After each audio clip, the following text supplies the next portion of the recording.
Good evening, everybody, and welcome to tonight's Monday night panel. It's good to have you with us. Hope everybody's got over the excitement of the experience on Friday night, even if you're watching it at the county ground or at home on your sofa. Tonight, we've got the great pleasure of having Rob Angus on with us for the first 15 minutes, just to talk about Friday night and how it went as a whole, not just on the pitch. And then we will go on to our normal panel. We've got James, Mitchell and Matt on tonight joining Vic. So without further ado, let me bring Vic on. Good evening, Vic. Chris, a very good evening to you. I trust you have recovered and got some sleep since Friday night. Some of us didn't on Friday night, Yes. did we? It was kind of one of those nights. Yeah, I must admit, it did take me a long time to sort of get settled, a bit the hype going down. So, but yeah, no, it was a special evening. Yeah, it was indeed. Absolutely. We've just been discussing it before we started this, and we were talking about the likes of Jesus and De Bruyne and, Ilkay Gundogan and people like that. And you're just saying, how many times do you see those on the county ground pitch? Exactly. Extraordinary. Yeah. As you know, I'm not a great up on Premier League football, but the names, at least, it just sort of think, oh my goodness, yeah, that's that and that's him. So yes, very good. Okay, so shall we bring Rob on? If anybody's got any questions, please leave them and we'll get through as many as we can, okay? Any we don't for Rob, I certainly will make sure that they're sent on to him, okay? So, good evening, Rob. Evening, Chris. Evening, Vic. Evening, Rob. Evening. You okay? Yeah, no, good. Thank you very much. Good, thank you. Had a bit of rest after last week. I bet it was sort of Monday to Friday was just hectic, I expect, wasn't it? So yeah, no, it was very hectic. But yeah, I had a bit of a rest. Felt a bit tired on Saturday. Yeah, I see you've removed the matchsticks from your eyes, so you're not too bad. Okay, I'm going to leave you to it. So I will see you shortly. Thank you. Chris, thanks very much indeed. First and foremost, Rob, I've got to congratulate you on the night. I can't tell you how many messages I've had, not only from Swindon fans, but Manchester City fans who loved it. And I think they genuinely thought this is what real football's like. And they've been through some tough times. They know what it's like, when the club is in doubt. And they loved it. And I think the whole night, as far as I'm aware, went off pretty well, apart from one unsavoury incident maybe we'll talk about in a little while. But from your perspective, how do you think it went? Oh, look, yeah, I think it went, really well, given the fact we had a capacity crowd, the ITV cameras there. It's not something we're set up or used to do on a regular basis. Obviously, we want that to be more of these nights to come along, and hopefully we'll have a closer capacity crowd in a few weeks against Bristol Rovers. But I think the team behind the scenes at the County Ground did a fantastic job in getting stuff ready. It was great to have some, help from the supporters club in terms of the volunteers that helped us at the varying hospitality venues. Chris was one of them, a number of her colleagues as well, which was really, really helpful and appreciated. So I think all in all, we're happy that it went as well as we think it could be. There are some things that we can learn a bit from. There always are, and there's some things we'll have picked up ahead of the game against Bristol Rovers, where we know the Stratton Bank will be full again. Yeah, lovely to see the Stratton Bank full, and a lot of work must have gone into it. I wasn't aware of any complaints about the Stratton Bank. Were you? Was it okay? Everything sorted? Yeah, no, I think the only thing that we had was actually getting the amount of City fans in the time required. Took a bit longer than expected. We only have 3 manual turnstiles over there, so it took a bit longer. So that's something we've got to look at with the police as well. I think most of them got in. A few got in a few minutes sort of later, but we just got to look at how we can streamline that ahead of the Bristol Rovers game. And the ticket distribution, I guess you'd look at that as well, because a lot of people didn't get their tickets, did they? And you had to reprint some. Obviously, with Christmas, New Year, etc., was that something you would look into and maybe think about doing slightly different next time? Yeah, it definitely is one of those things. We wanted to go with a physical ticket, partly because we knew about the issues we've had with the scanners. And we knew that with a physical ticket, the scanning would work better. So that was to alleviate the queues. We also thought that it would be a positive in terms of someone having a memento from the game. But yeah, ideally we'd have got them on sale quicker and got them out to people quicker.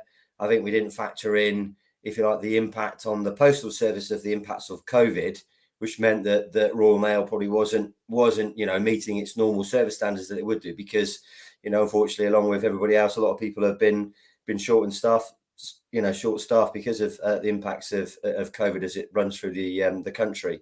So that's definitely one thing that we will look at again. Yeah, it was perfect storm, really, wasn't it? Christmas, New Year, and COVID problems as well. They were going to throw up a few problems.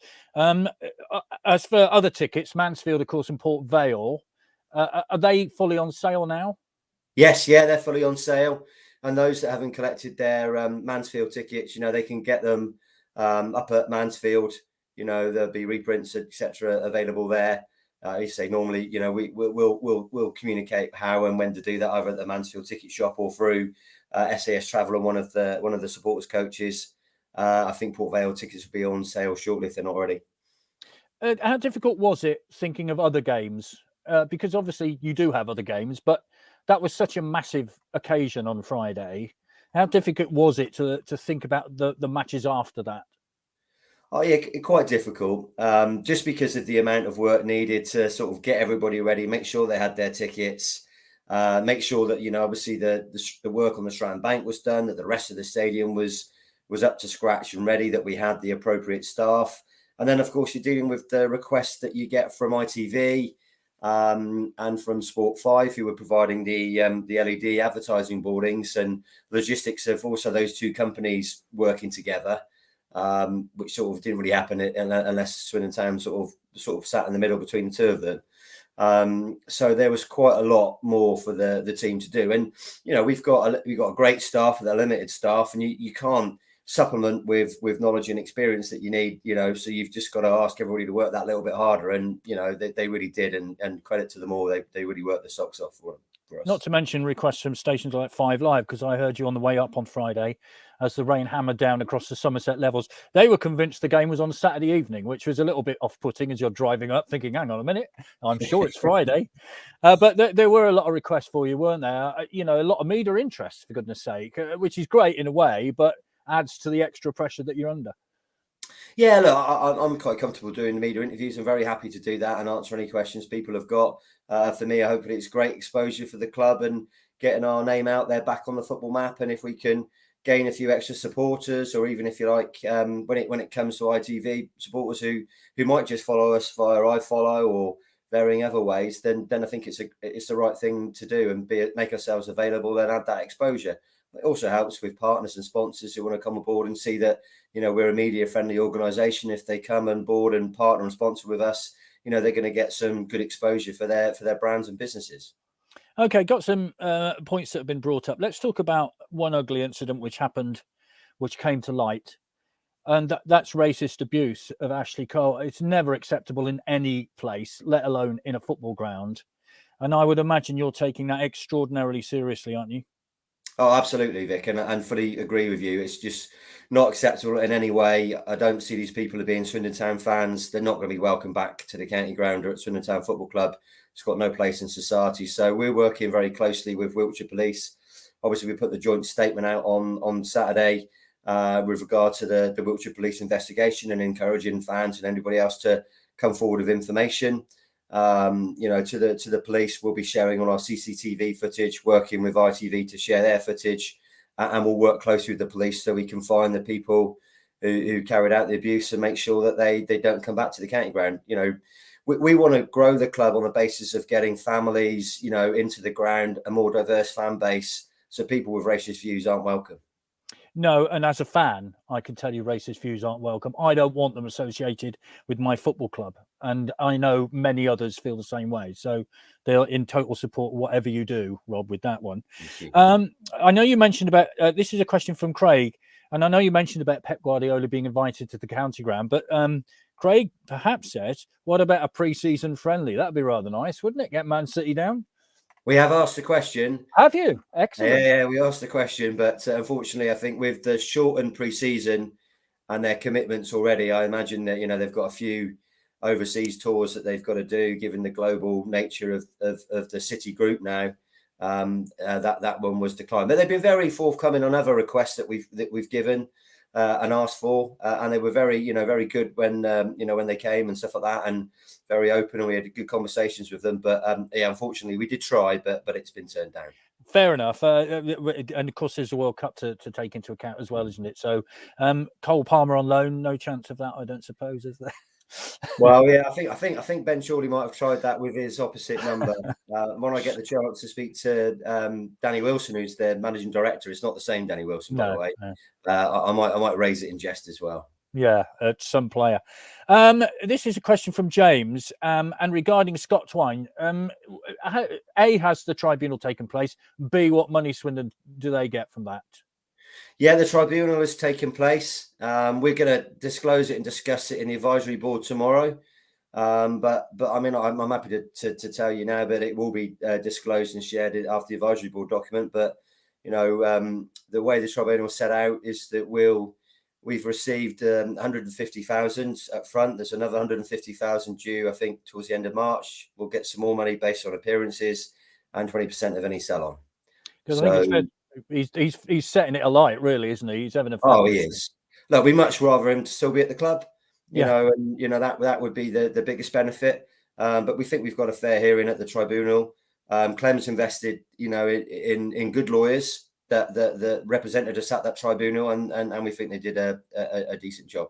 So 150 grand up front, and then salons on the top of that. That's what you're saying. And another 150 to come in the next couple of months. So it's sort of 300,000 on top. plus Right. plus salons.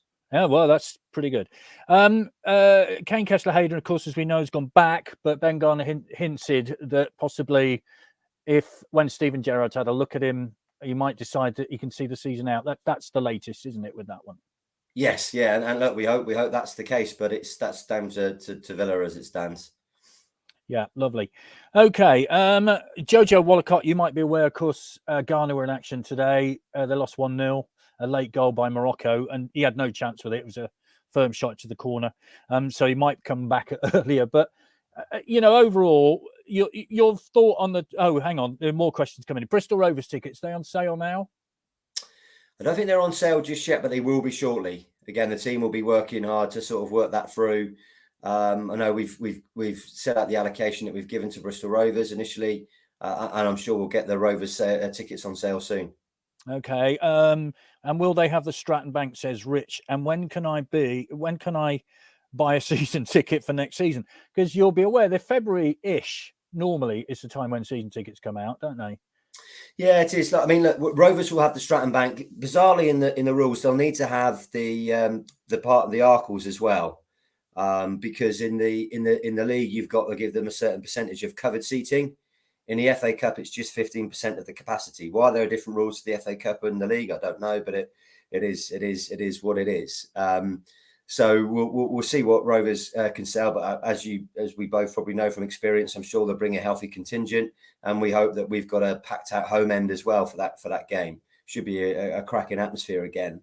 On season tickets, we'll start to look at that. We're probably going to look to get those out around March time this year, Vic. You know, just in terms of making sure that we're prepared properly for a good season ticket campaign. It's great that people are asking about it now, because hopefully shows there's going to be strong demand. You know, with the half season ticket sales, we're getting close to 5,000 season ticket holders now, and it'd be great to go beyond that and get to the 6,000 target that we set ourselves in the summer. Pete says, fantastic to see a CEO wearing a replica shirt. Billy Painter era, I'm guessing. Yeah, that's right. Yeah, that right. I've got one hanging up there somewhere. Are you off to Mansfield tomorrow? Yeah, I'm looking to try and go there. I know Clem will be there. Supporting as well. He gets as many football games as he can in while he's over from Australia. How long's he there for? Just a final question, and I'll let you get to the family. He's here till the second week in February. He's definitely here for the Rovers game, and I think he's here for the Exeter game as well. And then I think he's due to fly back during the second week of February. Okay, let's hope he doesn't have any Novak Djokovic type problems going back in the country. Rob, thank you very much indeed for the work that you did over the weekend, which is fantastic. And, you know, from an grizzled old Swindon Town fan, thank you. It was a wonderful occasion. And you would have shared that moment when Harry McCurdy scored like anybody else. It was amazing. And we all loved it. Simple as that, really. Thank you. Thank you. And look, it's really thanks to all of the team off the pitch who put in amazing sort of work and effort. So it's a big thanks to all of them. Off you go, be with the family. Go on. Thank you. Thanks, Rob. See you later. Right. There was a lot of questions coming through then, and we only had a limited amount of time to have Rob because, as you can imagine, he hasn't seen his family much for the last week or so. I will cut and paste them and send them to him.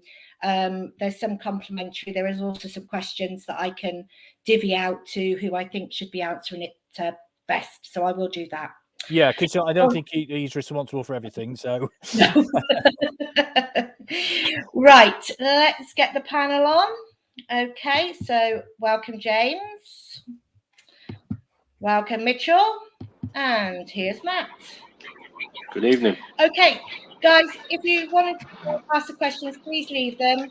I do have a problem cutting and pasting, but I am trying my best to retype them. But again, we'll answer as many as we can. Okay, Vic, I will leave you. Chris, thank you very much indeed. Gentlemen, hello and welcome. Happy New Year to you all. I know it's the 10th of January, but hey, why not? Let's go through the panel then. I've got to ask Matt first and foremost, a central defender, short goal kicks. We're all tearing our hair out. Well, some of us are. Tearing our hair out and thinking, why do we do this? We do it week in, week out. And it does frustrate us. What are your views on it? Well, as would be expected, I'm definitely in that camp as well. I just don't see the point of it. Certainly from my point of view, the type of player that I was, fans wouldn't expect me to go get the ball on the edge of a 6-yard box. It just wouldn't feel comfortable doing it. But the biggest point is, what is there to gain from it? And the one the other night, it was a whole host of mistakes. The first one is the fact that Dion goes to get it and the keeper says no, he's going to kick it. Okay, fair enough. But then he demands it and he gives him it and all he does is give it straight back to the keeper. So he stitches his mate up. Fair enough, if you go and get it and you demand it and you've got an idea what you're going to do with it, then that's fine. But, to put your keeper in it like that, and then, he didn't really he could have gone long, but then he played into midfield. But then at that point, it needs a good bit of skill to get out of the pressure that he's under. And yeah, it was comical. But by no means am I saying, go long, play direct football. It's brilliant that they try and play, but just not in that situation. What's to be gained by passing it 4 yards across the 6-yard box when you're playing probably the best team in Europe who do that high press week in, week out against the best teams in the world successfully? So it was a bit of a funny one, but other than that, it was a decent performance, and there was lots of good things to take from the game. Yeah, I'm only highlighting this because you're the perfect person to ask about short goal kicks like that. And let's be honest, the high press, and then Paul Lewis-Reed gets it in midfield. He's got no chance. Ball goes to Bruyne. Bruyne into Jesus. Thanks very much. 2-0. It's a game over. Yeah, I mean the ball in. He almost did very well. Sort of took a little Cruyff turn and. Because he didn't have a lot on. He was under pressure for men behind him, men coming, from round the front. So it was a tough situation for him to be in. But I just think, why put yourself... The reality is that Swindon, with the ball in their possession, in their own half, the reality is that Man City are still more likely to score in the next 20 seconds than Swindon are. Because that's the type of team they are, you know what I mean? So why give them that extra sort of... opportunity to nick it like they did, and and they do that against far better teams than Swindon. So it's just pressure they didn't need to put on themselves, I think. Yeah, Matt, Jason says, Matt, how was your first day back at work? And it was your first day back at work after a long time. Yeah, after 10 days off. It's never as bad as you think it's going to be, is it? But I don't know. I'm retired. I've long since worried. Victor. Yeah. Mitchell, your views on Friday? I mean, it was a fabulous evening, and we've highlighted the short goal kicks, which we could talk about all night, quite frankly. But as a Swindon fan, I just loved the occasion. It was magnificent, wasn't it? Yeah, it was a really good day. Well, evening. I think both sets of fans were quite respectful of each other. I think it was good banter between the two pairs, and just no one expected us to win. When I heard everyone, there's a bit of an outbreak and we might have a chance depending on what team. And I was walking down Shriverton Road, picked up my phone, looked at the team, was like, you're having a laugh. This could be 9-10-0. This is outrageous, team. And I was just laughing to the people I was with, and it took a good 15 minutes to realise wow, we're about to go and play this team. And I actually think we did reasonably well. We gave them 2 goals, which doesn't help. But considering the players they had and the players we had, again, they're turning teams over in their own league 6-0, 8-0. So that we most importantly, we got a goal. That goal was everything for us. And I've seen us win and celebrate less than the goal to make it 3-1. But that noise, that eruption, the whole stadium, the pandemonium, my Apple Watch flew off my hand. It went a few rows down, and some guys, I think I got your watch. Well, it's decent of him to give you it back. Definitely. I didn't even notice it came off. He was like, "Is this anyone's watch?" I was like, it's mine. Wow. So no, it was just an amazing experience, and just it was just a great evening, and every part of it was good. I've never enjoyed losing 4-1 so much in my entire life. No, I think it's fair to say we should pay tribute to Pep Guardiola, because he could have stuck a load of kids out, but he paid respect to the tournament and to Swindon by putting out the team he did, which that's the way it should be in the FA Cup, isn't it? Not your under-17s. It should be a team full of the stars that you want to see. And I think we all, James, I love the way they played. I mean, the movement was exceptional. They never give the ball away. As Matt said, they pressed. Their work rate is phenomenal. And they were gutted when they conceded a goal. You could see that. Yeah, absolutely. I think the thing you don't always get on the telly when you watch Premier League games, and I've been lucky to see a few Premier League teams over the years, is when you're actually there, you don't really see how kind of quick the ball moves, and the TV doesn't quite represent that. And it's the way they ping the ball about and the way they make it look so easy that they're really not. It's almost like they're strolling through the game. They're not really putting much effort in. It's just almost like a natural reaction. When you see it with your own eyes and you against your own team, you kind of realise, how amazing these players are.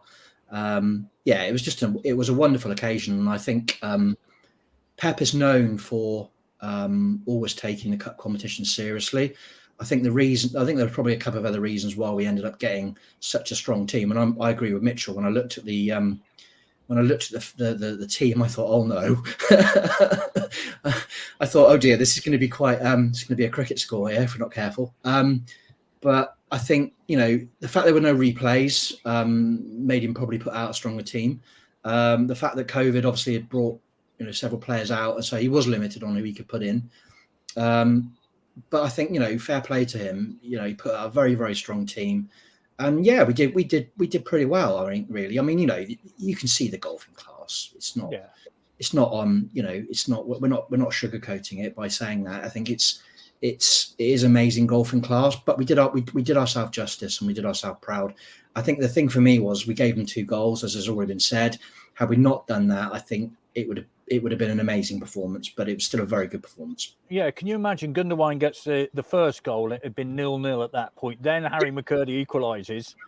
Boy, the place would have gone bonkers, wouldn't it? This is from Paddy. Hello to you. Well done to everyone at the club for showcasing our club against one of the finest teams in the world to the nation and viewers around the world. The full stadium and pitch looked fantastic on Friday under the lights. In respect to the club, shop and ticket office staff, been fantastic. And to the supporters club for the big push in a half-time draw in recent weeks. Friday's draw was a tidy sum for the winner. Yeah, lots of comments coming in. Matt, what's it like when you do play against a side that obviously is from a higher league? Swindon want to go out there and give as best as they can. I mean, it's that simple, isn't it? You want to do the best you can do, and you want to play against the best players you can, don't you? Yeah, exactly that. I mean, I think it's a little bit different depending on where you play on the pitch. So I never got the luxury, of being up front. I imagine the lads who play up top are really looking forward to the game.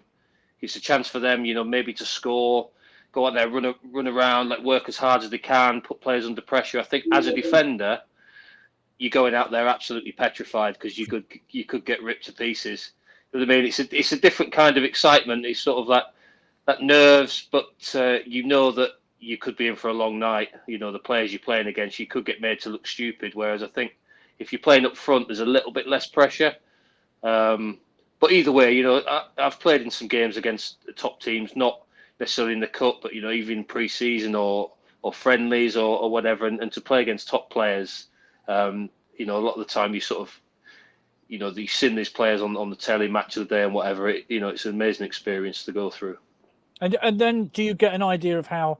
I mean, the speed of what and the availability. There's always a man in space ready to pick the ball up, isn't there? There's never anybody looking around to find somebody to pass to. It's incredible. Well, exactly. That's the difference. So I was saying before about, I wouldn't, in a League One, League Two game, I wouldn't want to go and get the ball on the edge of my 6-yard box off my keeper.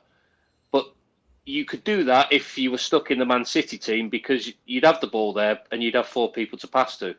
And, that's the difference. If those City lads get their head up, they don't necessarily have to be unbelievable on the ball, because they just look and they've got a 10-yard pass one way. They've got Silva that way, De Bruyne that way. Gundogan's, he's dropped. They've got a whole host of players to pick from, so they don't have to pick an absolute worldly pass. It's just a simple ball, but loads of options. Yeah, incredible football to watch.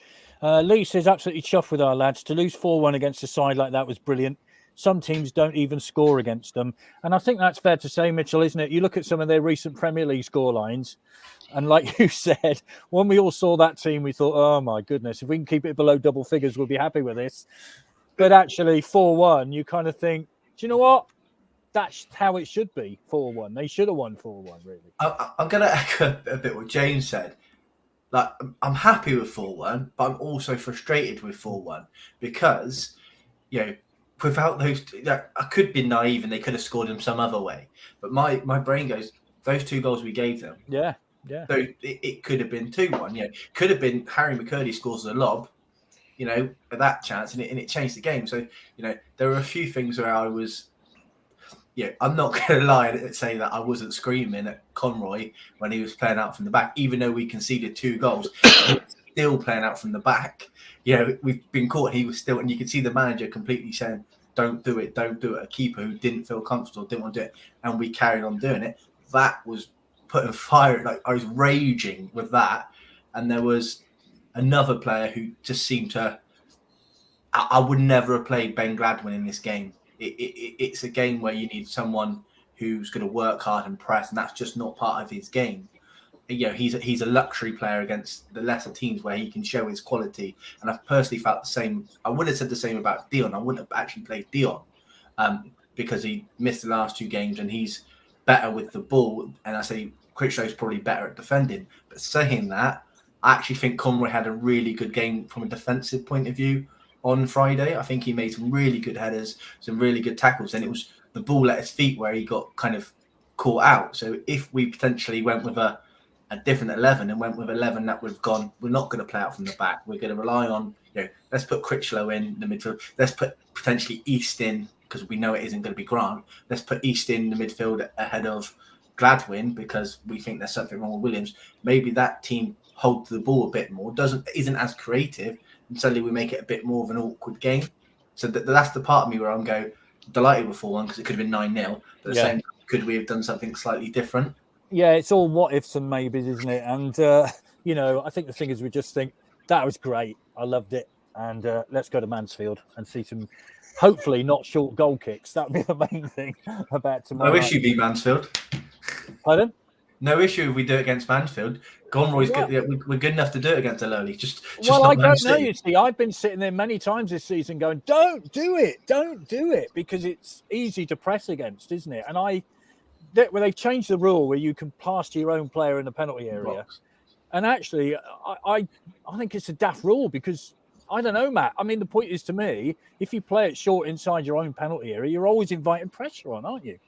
Well, for me, it's just that you've got to weigh up the risk of reward. I don't see what the reward is. How many times, certainly teams in League Two, get it from the keeper in the 6-yard box, play out from the back, get it wide into a front man, and then it's in the back of the net 20 seconds later. It just doesn't happen. So, as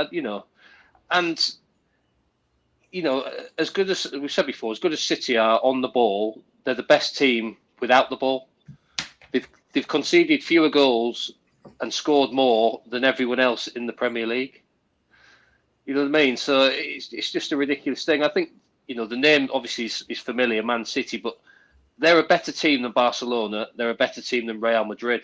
You know what I mean? If Real Madrid came to the county ground and you said you'd lose 4-1, you think you'd take that all day long, scored against Real Madrid, but City are in fact a better team. Yeah. So it was a bit, to do that But like I said, it doesn't take away from the way, the high points that were in the game, and the feel good factor certainly we get in the goal as well. Yeah. This Chris has sent me this suit. Half and half scarves and ticket scammers. Lots of comments coming through. Yeah, there were problems with ticket scammers. Many people on Facebook sort of selling tickets at ridiculous prices. And half and half scarves, James. Discuss.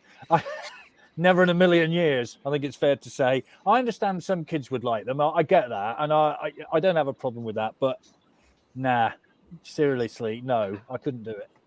No, well, not.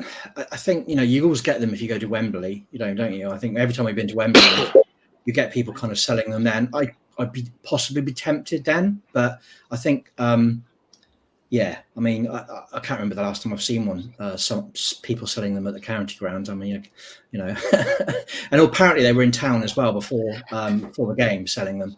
So there were quite a few of them around. So yeah, I mean, personally, no, it's not really a. I've got my trusty trust scarf that we've been issuing recently. I'm not going to deviate from that, I'm afraid. So, yeah, not a thing for me. Yeah, I could tell by the badge on the half and half scarf. It wasn't really that good there. No. And also, this is from Sean, James. What is the latest on the ground purchase from the trust point of view? You being a board member, etc. What's the latest? Yeah. Well, we've actually got an advisory board tomorrow, so there'll probably be more news coming out from them. But the latest situation is that we're still on for February, March. I mean, it is. I know it's probably sound like a little bit of a broken record, but from a good perspective, there's a couple of things we need to get through. One of which is the council meeting, which is scheduled for that kind of timescale to get it all kind of ratified. But everyone wants to do it, which is the most important thing. Council. The trust, obviously, the club. So everyone's kind of pushing in the same direction, which is obviously what you need. As is always with these things, the legals usually are the things that hold things up. But ultimately, it's being worked through, and we're still on for February, March time, probably more than likely March. And we're hoping as a trust to kind of go out to fans probably. Next month with details on how they can purchase those shares and everything else. So we're going to be working towards that over the next few weeks. So yeah, it's pretty much we chip away at it, and it's but it's still on track for that kind of timescale. So. Good stuff, and good stuff also. What Rob was saying about Scott Twine, £300,000. That's pretty good news. Yeah, I think it's very good news. I mean, I think to some extent we probably benefited from the fact that. COVID, he went free. Obviously, COVID's probably delayed the tribunal a little bit. He scored a hatful of goals. Some of them are absolute worldlies. Yeah. He's playing out of his skin, and with the number 9 shirt for MK Dons. I'd still say if you were to buy him at the moment, if you were to value him at the moment, he'd be nearer $1 million, I would say, based on the fact he scored so many goals. And some of them are absolute worldly goals. And, he's obviously very, very young. So we've probably got a lot less than we would have got had we just sold him in the January transfer window, should we have the luxury of him still being with us. But still, 300 or 400k plus a 20% sell on, not to be sniffed at really for a player that was out of contract. The 20% will probably end up being the one that ends up winning us, getting us the most money, because I can honestly see him playing, at least in the Championship and going for 7 figures at least. So hopefully we should get a few extra 100,000, if not more, for him when he does end up leaving MK Dons. So, yeah, better than I expected. I was honestly expecting 150k as a flat fee, 150k, and maybe not even a sell-on. So to get that sell-on, I think is pretty good. So I agree with Rob. I think it's a good outcome. Yeah, well, that is good news. More money coming into the club, which is good. This is for you, Matt. This is a question from Steve. Should our tackling be a little firmer? Now, times have changed. We know that. And if you breathe on somebody these days, you get a yellow card, it seems to me. I mean, you must get frustrated, some of the yellow cards that are given away at the minute. But do you see the point that Steve's making? Well, I think certainly in the the early parts of the game, obviously there was a lot of respect shown to Man City, but that's sort of natural. Like I say, I think the game has changed, where back in the day it would be the first thing you do is get fired into a few, and you'd get away with it. Whereas now, certainly from their point of view, any bad tackle on one of the Premier League stars, I mean, you only have to look at some of the refereeing decisions over the weekend, whether they like it or not. Referees would admit it. The big clubs do get the favour in those decisions. So I think it was just a case of, showing City a little bit too much respect, and the fact that you can't go around munching people now without getting booked and sent off. So, it's a tough one. You sort of have to just take your medicine a bit, I think, when players are far better than you, and just sort of try and get about them without giving away fouls. I know it's a daft question, but of course you would have loved to have been playing now. But would you love to have been playing now with the way referees are? I mean, it's difficult for refs because rules change all the time. But would that? Yeah, I mean, I don't know. I think about this, and it was, I think even like the offside rule.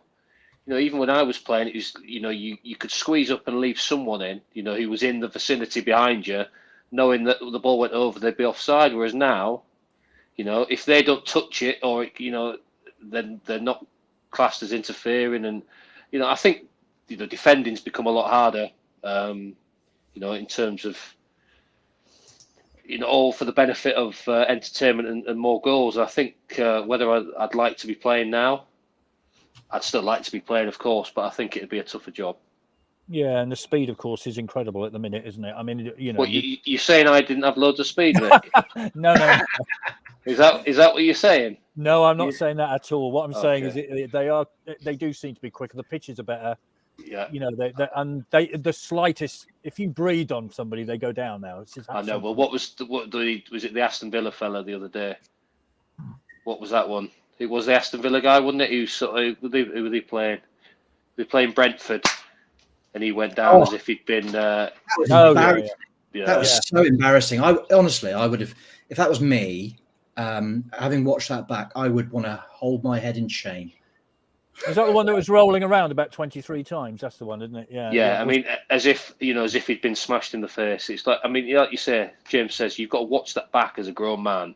Yeah. And just, I mean, it's embarrassing. The funniest thing was he stopped rolling and then he started again. That was the funniest bit.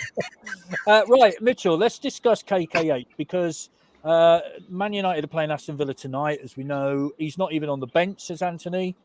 Stephen says, with KKH gone, do the panel think he'll line up against Mansfield Port Vale? What do the panel think will be the lineup against Port Vale?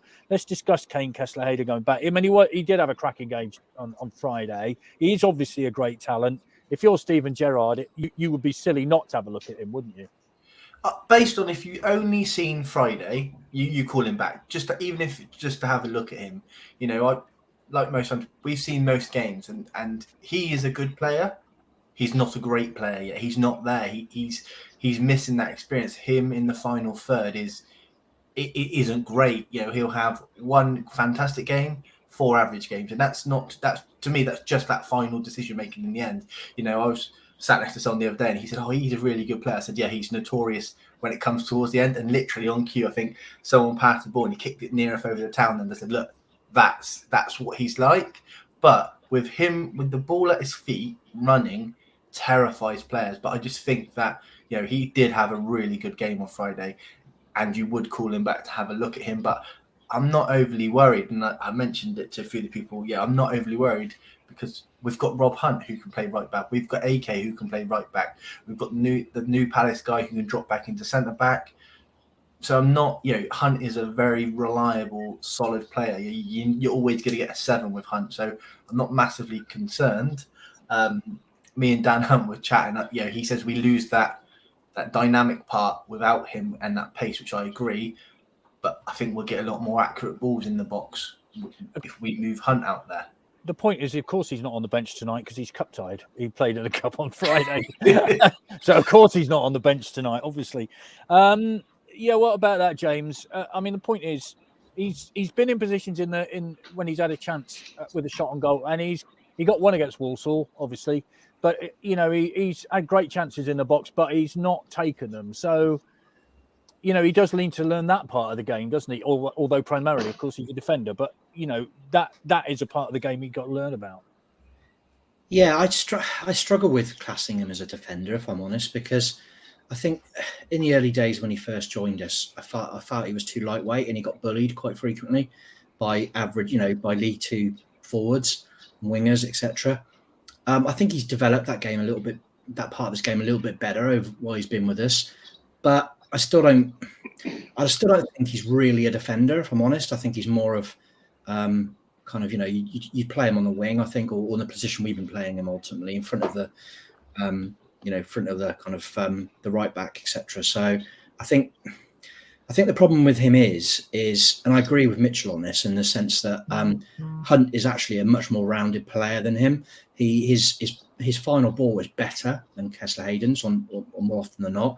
When he crosses the ball into the box, generally, the end result is good, kind of more often than not. Kessler Hayden kind of has bursts where he does really well. He scored a few good goals.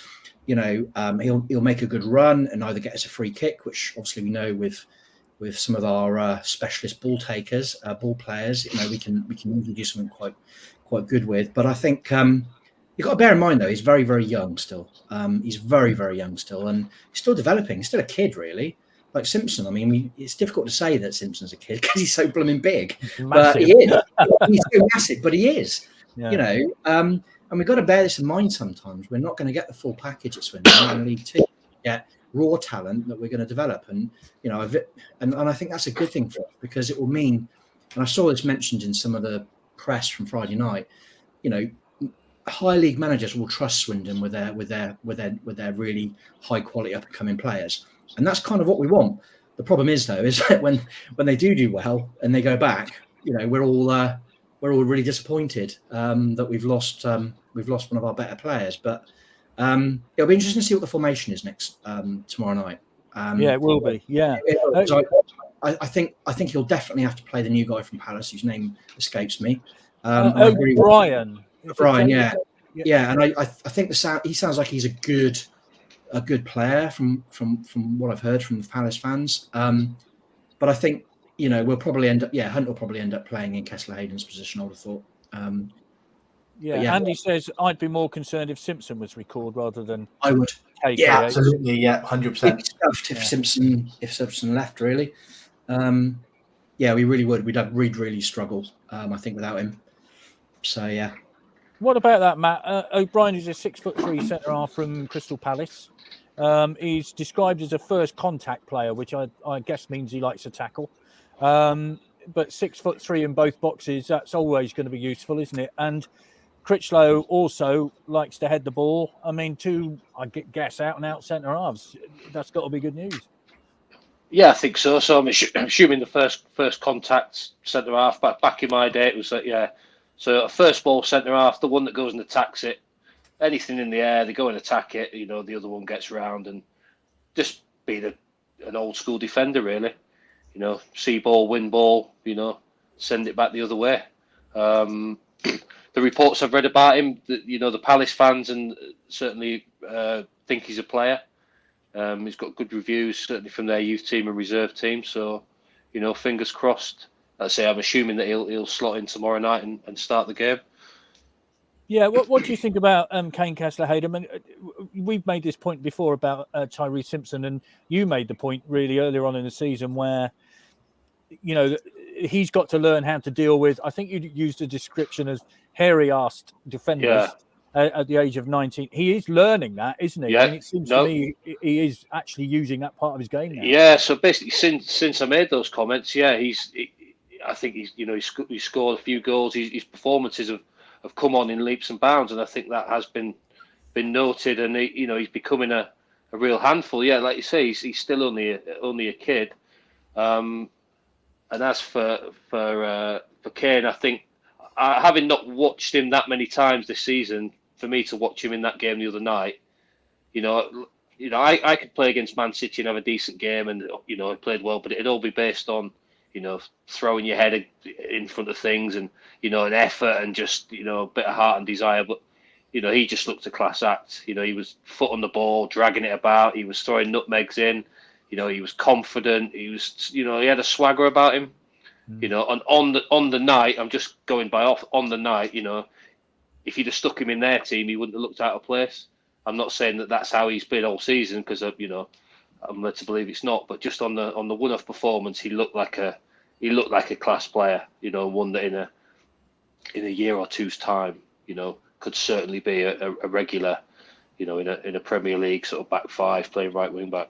I mean, if you were the experienced pro in the dressing room, which you have been, and young kids come into the team, like Kane does, what are your thoughts? Are you looking at? Obviously, it's not going to be the finished article, as you said straight away, because that would be ridiculous. But what are you looking for from a young player to do? Well, first thing, you just, especially because at that point they're coming from Premier League clubs mainly, so that you're looking at their attitude. You don't want to, any flashness, because I know that's something that people would say about Premier League players. They get too much too young and blah blah blah. England under 20s and all this. But from my time as a player at Swindon, we had sort of Jimmy Davis came in on loan, James Milner, from big Premier League clubs, and the first thing is they come in, and their attitude's brilliant, and they're just one of the lads. So that is the first thing, because you're expecting the ability to be there. Otherwise, they wouldn't be playing for Man United or Aston Villa or Leeds or whoever it is at the time. So, can they fit into the dressing room and come in without a swagger and all sort of Louis Vuitton wash bags and, thinking they're the big it? And, the majority of the time they're not. They're just normal good lads with a good attitude who want to play some regular football. Fair enough. And actually, the couple of names that you just mentioned there is part of a question by Craig. I'll start off with you, Mitchell. Best ever STFC loanee, Jimmy Davis, Michael Carrick, Owen Doyle, James Milner. I'll throw Peter Risto in for those of us who are of an older age. He was on the guest on the sofa not too long ago. Great bloke, wonderful player.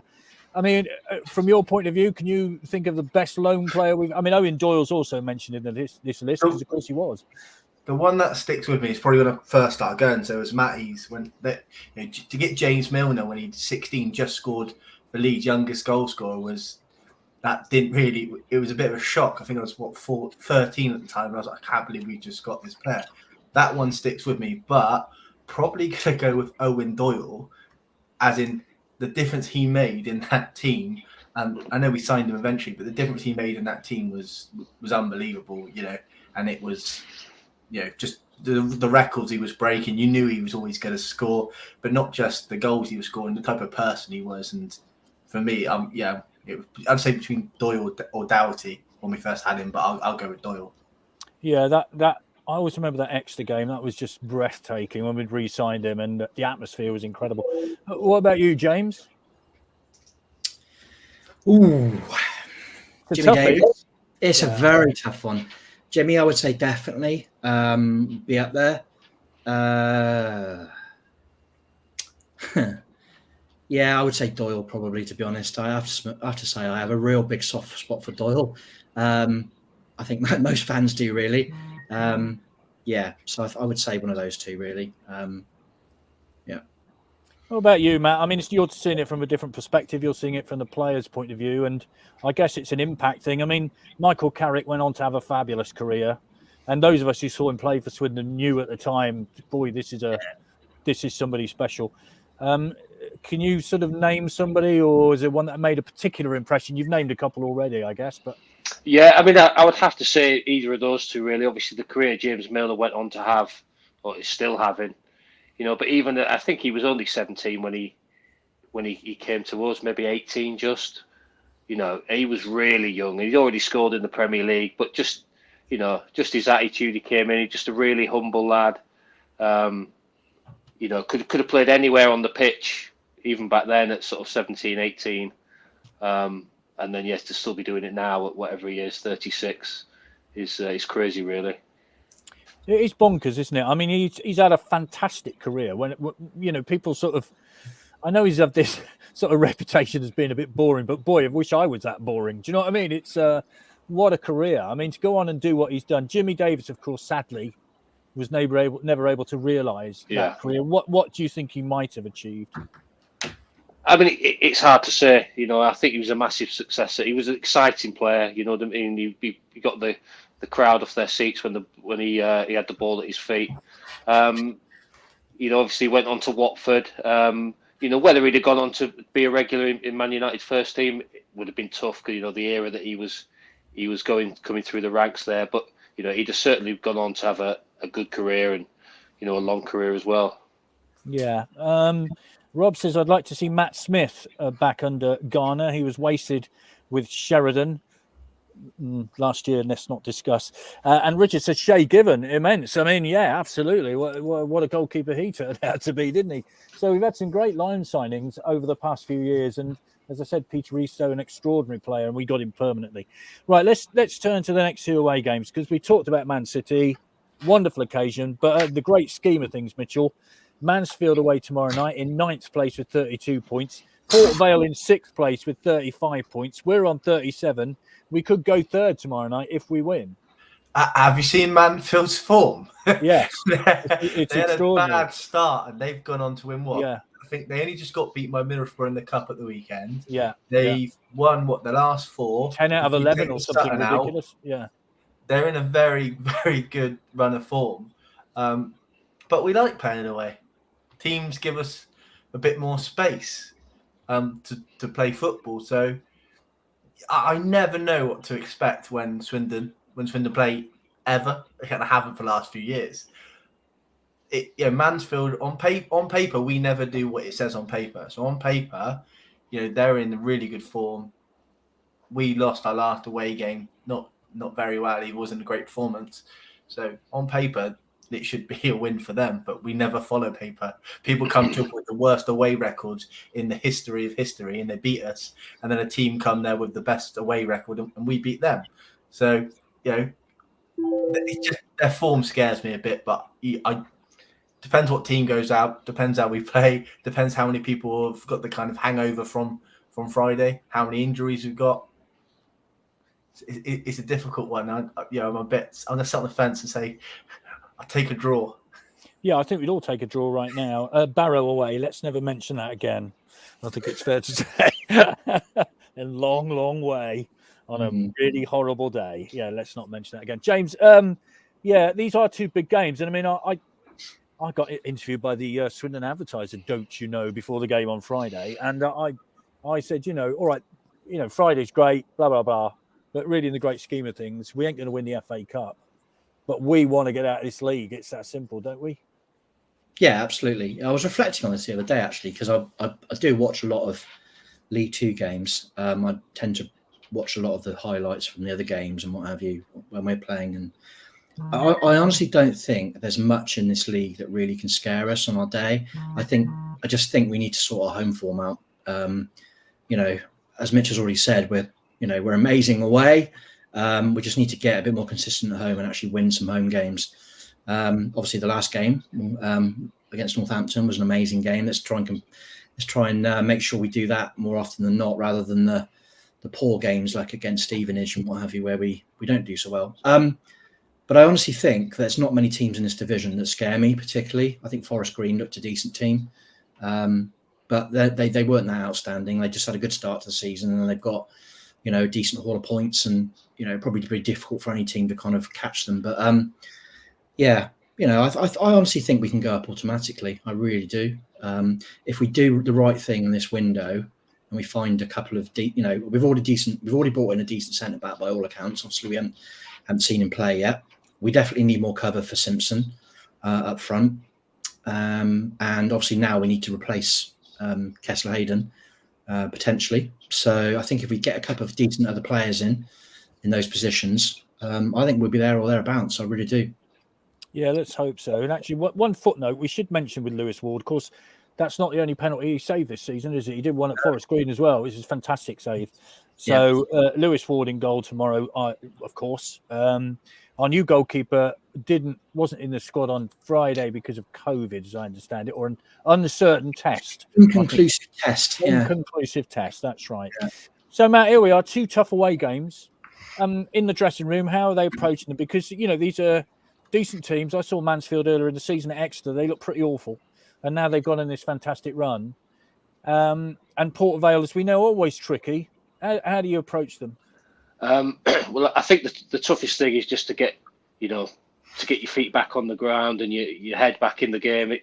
But what might help them is it's the same for Mansfield as well, because they had a tough game, only just losing to Middlesbrough. What was it, a 3-2? Was it on Saturday afternoon? Yeah. A bit of a ding dong game. So it's a tough one to get the emotions back down for the Swindon players. It's it's probably a bonus they've had an extra night's sleep on it, and they'll have had meetings and done all the analysis and like you say, the bread and butter, the old cliche is the league, and that's what they do most weeks, play the likes of Mansfield and Port Vale and not Man City. So it's a case of getting straight back down to it, and then to follow on with Port Vale. I think the Port Vale game, actually, I remember when I played there, the pitch is huge at Port Vale. I'm not sure if it's still as big as it's always been, but that would certainly suit a Swindon team that want to get down and play their short little goal kicks and expansive football from the back. One player who's absolutely flying and probably in the same orbit as the International Space Station is Harry McCurdy. I mean, if you're in a dressing room with Harry McCurdy, how do you keep him from climbing up the wall? I mean, it's extraordinary, isn't it? He got 4 goals against Northampton, scored against City. His confidence must be through the stratosphere, I would think, at the minute. Well, I've not met him, but I can't imagine that he ever suffers from lack of confidence anyway. From the bits and bobs that I've seen, but I have seen things on social media. People, celebrating like that when you're 3-0 up, and it was the same. Chesterfield against Chelsea, 5-0 down. Yeah. But like I said before, these teams that Chelsea, Man City, the European finalists, they're the best teams in the world. And if you play for a League Two or a National League side and you score against them, there's every chance that that's actually the highlight of your career. So it must be an amazing feeling for him. It was a great goal, and the roar when it went in, that was a moment to celebrate. Considering all the the rubbish that was happening sort of 6 months previously. Definitely, and we should say Johnny Williams, of course, coming on made a difference too and that wonderful little touch off to Harry McCurdy. Yeah, great little ball. Yeah. Yeah, Anthony says I'd take a point now from tomorrow's game. Emma says maybe Anthony Grant might get a game. Can't see that, Mitchell. Can you? He's my favourite player, and I every game I scream for him to come on. Again, I don't know if I'm blinded by how much I love him and think he will do everything and anything. So I have a very biased opinion of how amazing he is and how good he will be in pretty much every game we play. So I can't say anything bad about him or ever say anything that he wouldn't make a game better. No, I think we all love Anthony Grant, really, just for his part in that championship team. James, you take a point, would you now?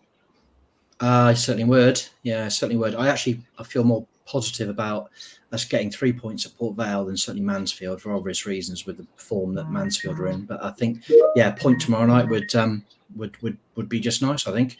And just a point on Anthony Grant, I don't know what he's done, but he's obviously done something because I don't think the manager fancies him. I don't know why. Maybe he obviously got that chance in the cup game, didn't he? But he played at centre back, and they had a bit of a stinker, to be honest, the whole defence. He hasn't played in his proper position, and to be honest, I quite like East, but I honestly think I'd much rather have an Anthony Grant in there than East personally. I think he would have really helped us against City as well, to be honest, the other night. A bit of beef in the midfield, bossing people about. I don't know what he's done, but it's really quite sad because I think everyone adores him. It's hard to know what he's done wrong, really. But it's quite sad because he is a great player and a nice bloke as well, having met him a few times. Yeah, just a point on that Colchester game that he played in. It was a 90-mile-an-hour gale, if I remember rightly. So Colchester were bombing forward at every single moment, if I seem to remember. And just a final point here, Matt, from Craig. 7 games in February. How do you prepare and rest for a game every 4 days for an entire month? Now, there's the old adage that you'd much rather play than train. But, of course, you've got to rest too. So how do you do that? I know, obviously, the big thing about player welfare has come up in the Premier League, which is, don't get me started on that, absolute nonsense, with their personal chefs and their own, masseurs and everything, catered for them. Teams, certainly in the lower leagues, have always been playing Saturday, Tuesday. So, you play on the Saturday, you might have your recovery day Sunday. Monday, you do, virtually nothing, walk through some set pieces, bit of team shape again. Play the game Tuesday, have Wednesday off. you know, the training just gets scaled down. So you know, it's not like in a normal week you're probably, you know, getting through as many miles as you would do in a 2-game week. You just cover those miles in training. So I've never understood the fuss about it really. I would be old school. You know, I'd sooner play Saturday, Tuesday, and train less. You know, some players might be different, but I can't see it being a problem. Especially like the way, you know, technology's moved on, nutrition. You know, they've got masseurs, they've got everything to look after them. So, no, you won't get any sympathy from me, I'm afraid. No, and you got to be up at 5 a.m, so that's the other side of the coin. Well, yeah, you know, now I'm living in the real world with a real job. Like genuinely, you know, you can look back and you realise that even back in my day, sort of how pampered you were. Not that there was any sort of luxuries, but even so, you know, the fact that you could sleep in till 9 o'clock every morning is a big, you know, it's not real life, is it? So I'm sure they'll be fine. Lovely. Thank you very much indeed, gentlemen. Been a great hour. We found out more about Scotch wine as well. £300,000 initially coming into the club, plus sell-ons as well. Good news, eh, Chris? Very good news. Yes, very good news. And he's certainly making his mark at Milton Keynes, isn't he? So good for him. Okay, thank you very much. We're running out of time. So thanks, James, Mitchell and Matt. We'll see you again soon. So everybody going up to Mansfield tomorrow, safe trip. Unfortunately, I can't make it. Work gets in the way sometimes. And so I won't be there, but I will be at Port Vale on Saturday. So safe trip, everybody. We will possibly be back next Monday. We're trying to get an on the sofa.